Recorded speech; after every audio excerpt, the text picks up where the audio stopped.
খুব অদ্ভুত ব্যাপার হলো, জীবনের শুরু থেকে 24টা বছর আমি যে বাড়িতে কাটিয়েছি, সে বাড়িতে এখন গেলে জিজ্ঞাসা করতে হয় যাব কি না। সেই বাড়িতেই আমি বেড়াতে আসি, সে বাড়ি থেকে ব্যাগ গুছিয়ে বেরিয়ে যেতে হয়। যাওয়ার আগে কয়েকবার দেখে নিতে হয় কিছু ফেলে যাচ্ছি না তো। আর ওই যে আমার সাধের ঘরটা, এভাবেই ফেলে যাই আমি।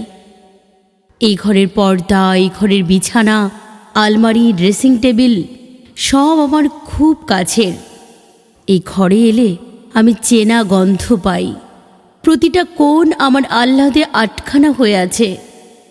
আগে আমি গোছাতাম না, এখন এসে দেখি মা পরিপাটি করে গুছিয়ে ঘর বন্ধ করে দিয়েছে। না হলে কেউ এসে ঢুকে এলোমেলো করে দিতে পারে, এজন্য। কত রাত জেগে কাটিয়েছি ঘরে, বান্ধবীদের সাথে কত গোপন আলোচনার সাক্ষী এই ঘর। আমার কত কান্না, কত অভিমান, কত রাগ দেখেছে এই ঘর। মন ভাঙা রাতে ঘরে জানালায় বসে আকাশ দেখেছি সারা রাত। কত ছুটির দুপুরে শালিক পাখির মতো ঝগড়া করেছি মায়ের সাথে। স্কুল থেকে নিজের ক্লান্ত শরীর এলিয়ে দিয়েছি এই ঘরে। নিশ্চিন্তে ঘুমিয়েছি, কখনো বুক ভাঙা কান্না করেছি, সব জানে ঘর। সারাদিন ঘুরে এসে অন্ধকার ঘরে পরম শান্তিতে পছন্দের গান শুনেছি। কতবার কত জিনিস লুকিয়েছি খাটের কর্নারে, তোশকের নিচে। ওই আলনা অগোছালো করেছি শতবার, শুধুমাত্র একটা জামা পাচ্ছিলাম না তাই।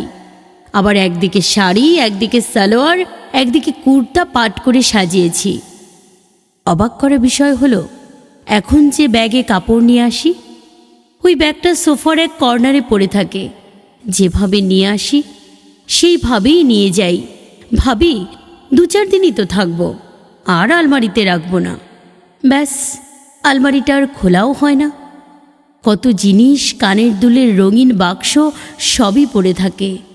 একটু হাত দিয়ে দেখি, মাকে জিজ্ঞাসা করি, এটা কবে কিনলে, ওইটা কবে কিনলে, ওই চাদরটা কি নতুন, এই জিনিসগুলো কখন কিনলে। যখন যাওয়ার সময় বর নিতে আসে, তখন মা জিজ্ঞাসা করে, আবার কতদিন পরে বাড়ি আসবি। আমি চুপচাপ ব্যাগ নিয়ে বেরিয়ে যাই। জবাব দেওয়ার মতো কিছুই থাকে না। হ্যাঁ, আমিও জানি ওই বাড়িতে আমারও একটা ঘর আছে, মা বাবা আছে, সবাই আমার জন্য অপেক্ষা করছে বাড়িতে। তাও এই ঘরের মায়া কাটে না। প্রতিবার যাওয়ার সময় পেছন ফিরে তাকাতে পারি না। কেন এমনটা হয়? প্রতিটা মেয়ের কি এমন হয়?